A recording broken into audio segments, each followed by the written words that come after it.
What if sabihin ko sa inyo mga champion na yung iniintay nyong confirmation or sagot sa mga tanong nyo is nasa harap nyo lang din. It's just that maybe you are overcomplicating things or you are overanalyzing yung market. Well, today, for our lesson 4 ng ating price action trading series, ituturo ko sa inyo how important and relevant momentum is just by using your candlesticks. What is good mga champion, and welcome back to another video. Before I dive into the charts and explain to you how important momentum is, well, I just want to share na siguro lahat naman tayo guilty when we are dealing with momentum. Most of you guys, or the majority, ay gumagamit tayo ng mga tools, indicators, or kung ano naman. What if I tell you na hindi nyo sila kailangan? All you have to do is analyze and interpret yung ating candlesticks. Lagi nyo tatandaan, candlesticks are pieces of information. It's just that magkakaiba tayo ng mga interpretation. Hence, nagkakaroon tayo ng iba't ibang rules sa ating strategy. Well, today, ituturo ko sa inyo how is my rule pagdating dyan and how I determine momentum using just candlesticks. Nga pala, if you want to be part of our growing TFP VIP Champions global community, you may want to check out my 3 offered programs that may be able to suit your needs and help you on your trading journey. So for the option 1, this is the TAP Champion 90-day mentorship one-on-one program comprising of 2 sessions per week. Again, schedule is dependent on your convenience and availability. For the option 2, this is the TAP Champion Masterclass lessons. So I have managed to prepare 28 masterclass lessons so you can learn at your own pace, all full downloadable videos catered from a zero knowledge perspective up to advanced levels. And lastly, for the option 3, this is the TAP Champion Bootcamp. This is more like a fast track and we will be meeting 4 sessions per week on this program. So without further ado, let's get straight to our lesson. Alright guys, so today, as for the lesson 4, I highly emphasize yung importance ng momentum just by identifying the nature of the candlesticks. Okay, so when I'm dealing with momentum, there's always 2 words na pumapasok sa isip ko so I can analyze well and not overcomplicate things. Okay, so momentum is being described as 1, ano yan? Follow through. Number 2 is yung consistency. Okay, when we have a strong momentum of a market structure, let's say bearish. Okay, let's say meron tayong bearish market. A follow through usually happens, let's treat this as a single time frame. Let's say 1 hour. Okay, meaning kada oras market is just dropping by itself. Ibig sabihin, there's a follow through of momentum which yung mga sellers ay nagdo-dominate. So, obvious naman dyan na momentum has a follow through movement. Okay? Pababa na pababa yung market as the period progress. Ibig sabihin, kada oras, bumabagsak yung market. So, ano naman ibig sabihin when we're dealing with consistency? Consistency means, if, tandaan nyo, a body of a candle represents volatility and volume. Okay? So, ibig sabihin, kung yung mga candlesticks natin, in terms of body, is of the same size, okay? Meaning there's sufficient amount of volume or volatility is there. Ibig sabihin yan, consistent yung dominance ng sellers. Okay? So, however, take note, kapag ang market suddenly, even though meron tayong follow through, let's say yan, and then we have a descending momentum, consistency is not there. Ibig sabihin, yung nature ng market's momentum is gradually decreasing. So, tandaan naman natin diyan na there's only 2 moves sa market. Okay? It's either up, either down. Okay? In this sense, for this example, we have a bearish market na ito, it follows the momentum description, which is may follow through, may consistency. Okay, I'm speaking not literally na talagang same na size. Ang point ko doon, malalaki pa rin yung candles And there's always a follow through every hour. Okay? Meaning continuous na bumabagsak yung market. Okay? However, if one of this is wala dun sa criteria niyan, let's say may follow through. Okay? Pababa pa rin naman siya. Pero yung consistency wise in terms of the size of the candle representing volume at yung ating volatility, okay? There may be something happening or nagkakaroon na ng presence of what? Buyers. Okay. So, how can we correlate this dun sa actual nating pag-analyze? How can we incorporate itong analogy na yan dun sa ating market? So, syempre, we have to set rules. Ika nga, hindi naman tayo nag-analyze out of thin air na basta lumit yung momentum, I'll blindly take a buy trade. No. That is where we set rules para maging maayos yung flow ng ating analysis. And you have a concrete reasoning why we might take a buy or hindi pa when it comes to timing. Okay? So, let's check itong chart na to. Okay? So, as you can see, market is on a downtrend, diba? Overall structure. Right? So, now we will focus dun sa mga candlesticks. As I mentioned, we need to set rules. Okay? So, as you can see, meron tayo ditong mga sudden drop. So, we can say na may follow through yung market, tama? May follow through. But, it doesn't emphasize a smooth consistency. Ika nga, nag-iiba-iba yung size ng candle, meaning the volatility also change. So, let's take this for example. Usually, kapag meron tayo ditong follow through of momentum and followed by a bullish candle, the only thing that would make you decide, okay, para mag-buy is to have a rule of confirmation. So, ano yun? Usually, yung past historical candle, okay, related dun sa mga past lessons natin, minamarkahan ko yan, yung recent swing high natin, yung previous. Okay? As long as hindi nababasag to, okay, there is still momentum going down. And, take note, but I will not take into account na nawawala na yung presence of buyers. There will always be buyers along the way. Pero ang point doon, wala akong concrete evidence na magre-reverse na siya. Kasi momentum, hinahanap natin yan when we want to identify a reversal. Diba? So, momentum is there. Confirmation for reversal is wala dyan. I will not take any trade yet. Okay? So, kung mapapansin nyo, mayroon tayong follow through. Pero if hindi pa rin nababasag yung mga previous candle highs, swing highs, I will not take any trade. Same goes dito. So, as you can see, meron din tayong momentum here as a downtrend. Malakas yung momentum. But, if yung previous high swing high natin, hindi pa rin nababasag, I will not dare to do anything yet. Kasi that's part, yung sabi ko nga, we are the one setting rules. Market is just giving us information to decide. Pero yung decision na yun, nakabase, ano ba yung rules mo? Kaya, depende yan sa strategy nyo or yung approach nyo sa market. Okay? So, if I'm going to take into account itong, let me just do this. Okay. Itong recent na nangyari. Alright? Let's take for example, ito. Part na to. Okay? So, makita nyo, meron tayong follow through. By what means? We have a strong bearish momentum. Every hour, bumabagsak yung market. May consistency ba dyan?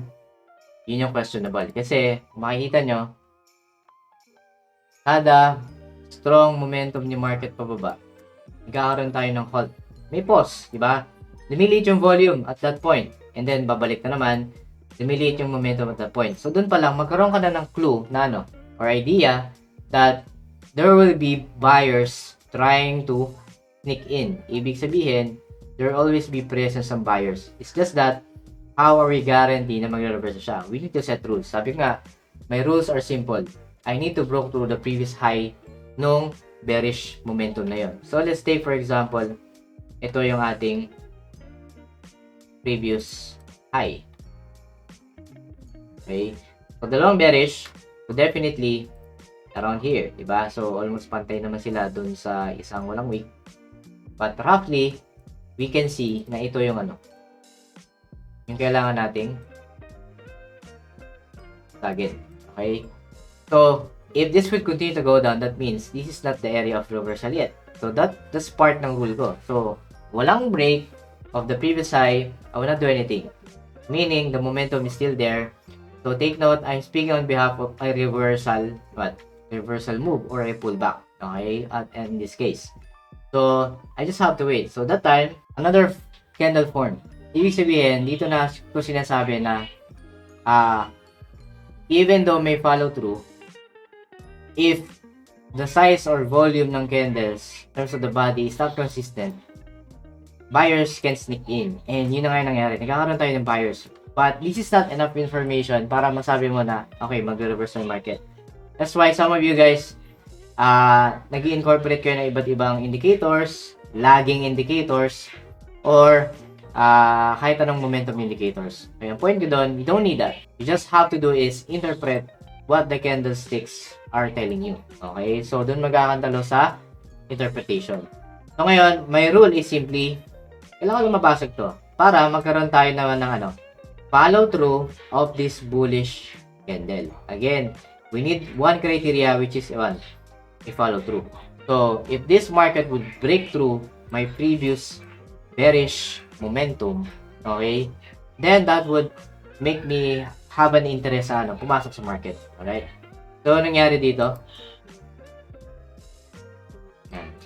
Ito yung sinasabi ko. Momentum, pag may follow through, there's a chance, di ba? Okay? So, which means, anong gagawin ko ngayon? I am currently on a 4-hour time frame. Would that be enough for me to confirm for a buy? Hindi pa. Kasi what I'm doing normally is, sine-check ko pa yung sa lower time frame up as a top-down analysis. So, ang gagawin ko, I'll try to narrow it down to a much lower time frame or simply, i-refine ko pa siya. Mas gusto ko makakita ng more structures of breakdown ng candles para mas magkaroon ako ng opportunity pumasok on a logical and at the same time, high probability area. Alright? So, punta tayo ng 1 hour. Okay. So, 1 hour, definitely, yung 4-hour candle was broken down into 4 candles per 4-hour candle. So, anong gagawin ko ngayon? What I want is to incorporate, dyan na papasok, yung ating system when it comes to the analogy ng key levels. So, magdadagdag na ako ng confluence. So, I will add this trendline support. That means, as a criteria ng buying, diba, sa war system, you must be at least above ng confluences like horizontal, trendline support, or at least a trendline resistance break. So, yun yung magiging HPT buying area mo. Otherwise, you may have to wait or magiging iba yung bias, which is kung nasa ilalim yan, that would make it a selling bias. Okay? HPD area. So, given this situation, I am now above ng horizontal support. And at the same time, take note, my support was coming from the previous high ng bearish candle. Okay? And I have a supporting trend line also. So, which means I am now above. Anong gagawin ko? Do I need to buy now? Hindi. I need to wait for the pullback. Diba? I want to confirm that this level will be tested to my high probability trade zone. Kasi ang HPT ko ngayon will be here. Yan yung magiging HPT area natin as what? As a buy. Okay. So, I need to have a pullback. Pabalik man lang dito to test this level. So, nasa loob ako ng HPT zone ko. So, let's wait. So, if you have to refine din yung mga ibang confluence, most probably you already have, even sa smaller time frame, no, i-break of this one. Resistance. So, literally, you are on HPT area. Okay? So, what happened was, okay, is this a sign of a bullish candle to fully correlate dito sa HPT? Hindi. So, I might need to wait buying pressure candles, diba? As per the rule ng warrior system. So, I need to wait more. Yan. So, nagkaroon tayo ng buying pressure within this area. Take note, this is still valid dahil it incorporated what? Buying pressure. Regardless kung may wick. Take note, these are all outliers sa lower time frame. Kaya mapapansin nyo, may mga candlestick sa lower time frame na lagpas. Okay lang yan kasi sa higher time frame mo, wick lang naman yan. So, lower time frame serve as outliers. Okay, okay lang yan. So, ngayon ang gagawin ko, now that I have a 1 hour high pressure candle, dito na ako pupunta sa entry execution ko. Since I just want to do a short-term trade that time, so ang ginawa ko, I went down to 5 minutes. Okay? So, literally, sa 5 minutes, mas ang dami yung candles kasi you have broke down the 1 hour candle into series of 5 minutes. So, that means, I now have to incorporate again confluences based on wire system rules. So, obviously, meron tayo ditong break of what? Diba? Meron tayo ditong counter trend line resistance break, which is we are now above. Okay? And going back sa 1 hour, just to check, okay, yung magiging horizontal natin can also be used itong previous what? Candle. Itong previous candle ng sa 1 hour. So, yung kulay black na yan. So, yung lower wick niya will serve as my support dun sa lower time frame. Kasi yan yung previous candle hourly. So, ito yung magiging binala natin blue, no? Para visible. Okay. I have now my horizontal area of support. I have broke through trend line resistance. Okay. And even if I don't put any incorporating what? Trend line support, kita naman natin that this solid black line is coming from your what? Higher time frame trend support, which it is holding, di ba? So, tandaan nyo, ito yung sinasabing outlier. Ito yung wick lang sa higher time frame. So, hindi necessarily lumagpas yan, mag-iiba na yung bias mo. Take note, ang reference natin ng bias at momentum nasa higher time frame pa rin. In this case, since scalp ako, 1 hour yung magiging basis ko of higher time frame. So, sa 1 hour, lang siya? Wick lang. So, that is still a good reference for a buying bias. Okay? So, ngayon, anong gagawin ko? All I have to do is wait for a proper pullback. Again, dito sa HPT area natin sa lower time frame. So, ito na, itong box na to is yung ating lower time frame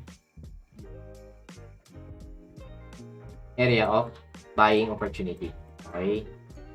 So, if masyado kayo meticulous, okay, you can use this as a reference din. Ibig sabihin, potentially, okay, you have this big area, alright, as a buying opportunity. So, there are two ways to execute, di ba? Una, since nasa high probability buying area tayo, okay, given higher at lower time frame or of the same area, ni-refine lang natin sa 5 minutes. So, I can place a limit order as a buy limit, stop loss below structure. Okay, below structure. And, pwedeng 1:3. Normally, yung inyong magiging target, 1:3. Ideal risk to reward ratio. Or, maghintay kayo ng buying pressure candle doon sa pullback. Either way, we are always buying saan? Diba? At a discount. Okay, that's the point. We don't want to buy while market is going up kasi it's very illogical to buy na tumataas yung value. Ibig sabihin, we don't want to be having this FOMO mentality. Hindi ka maiiwan. Take note, parang slingshot yan. Bumubueli ang market if really wants to go up at that level. Okay? So, I will wait for the pullback. Two ways. Aggressive, pero confirm you are at the buying area kasi HPT buy naman yan as per rules. Or maghintay ka ng buying pressure candle once nagkaroon ng pullback. So, either the two would work naman.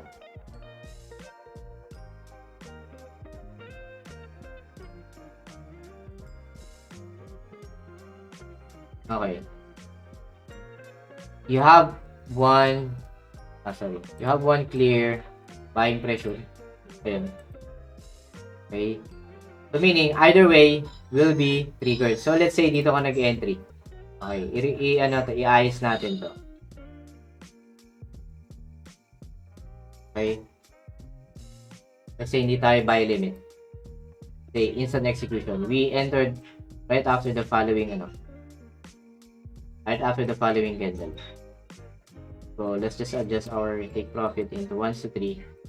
Take profit, usually balik ka lang ng higher time frame. Okay, hanap ka lang ng level na pwedeng puntahan na price on the next structure level. So probably around this area. But since I'm dealing with only with 1 to 3, enough na yun. Let's be less greedy. Okay?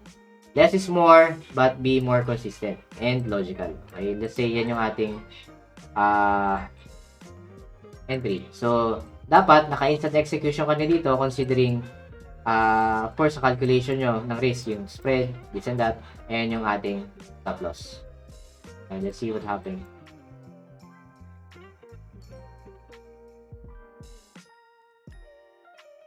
So, it even went deeper. Okay lang yan. As long as you have a reasonable stop loss, which is lower the previous structure.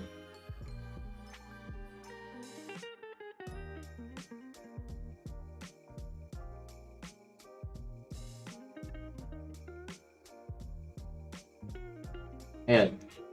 So, either way, you'll be in take profit, hitting the take profit. So, the crucial thing here is momentum follows what? A series of a follow-through and a consistency. However, in this case, sabi nga, if babalik tayo sa 4 hours, sa original time frame natin, diba? Meron ng mga inconsistencies kasi nga, yung volume, size ng candle is not consistent. We have huge candles followed by small candles, and then gradually, nabawasan na yung volume. And then, paliit na ng paliit.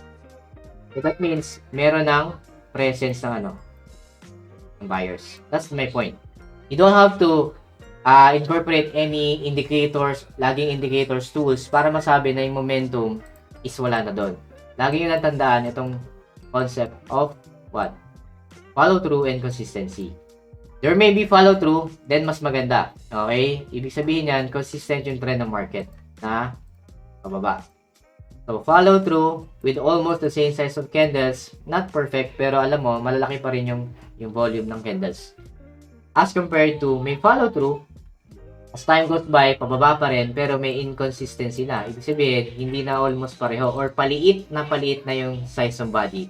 Ibig sabihin, may inconsistencies, may descending momentum. So, ano bang kalaban ng sellers? Kundi, buyers. So, expect there will be chance na makakuha ka ng buy reversal opportunity. So, I hope that made sense sa inyo guys. This is just a simple concept pero logical. You don't want to complicate things. Don't overanalyze. Don't overcrowd your chart with kung ano-anong tools, di ba? Kasi the mother of all movement, I believe, is always what? Candlesticks. Alright, so I hope for this lesson 4, nakatulong na naman sa inyo guys. And again, the importance of momentum is always be seen dun sa ating candlesticks. You don't have to use any tools. All you have to do is use logic. Alright? So again, thank you so much to all my TFP VIP champion students all over the globe, subscribers, followers, and sa lahat po ng sumusuporta. So God bless. See you all on the next videos. Bye-bye. Alright guys, so I just want to inform and announce that our TFE VIP champion student private Discord community is already up. And yeah, here we have several channels wherein we share our technical trading ideas among each other. And of course, we also have our weekly trade ideas para sa ating mga weekly forecast para sa mga currency pairs and some announcement section. And of course, since tayo ay global, of course, we have other students as well na galing sa mga ibang bansa overseas. So, we introduce ourselves and introduce kung saan tayo galing, sa bansa tayo ngayon, OFW man o hindi.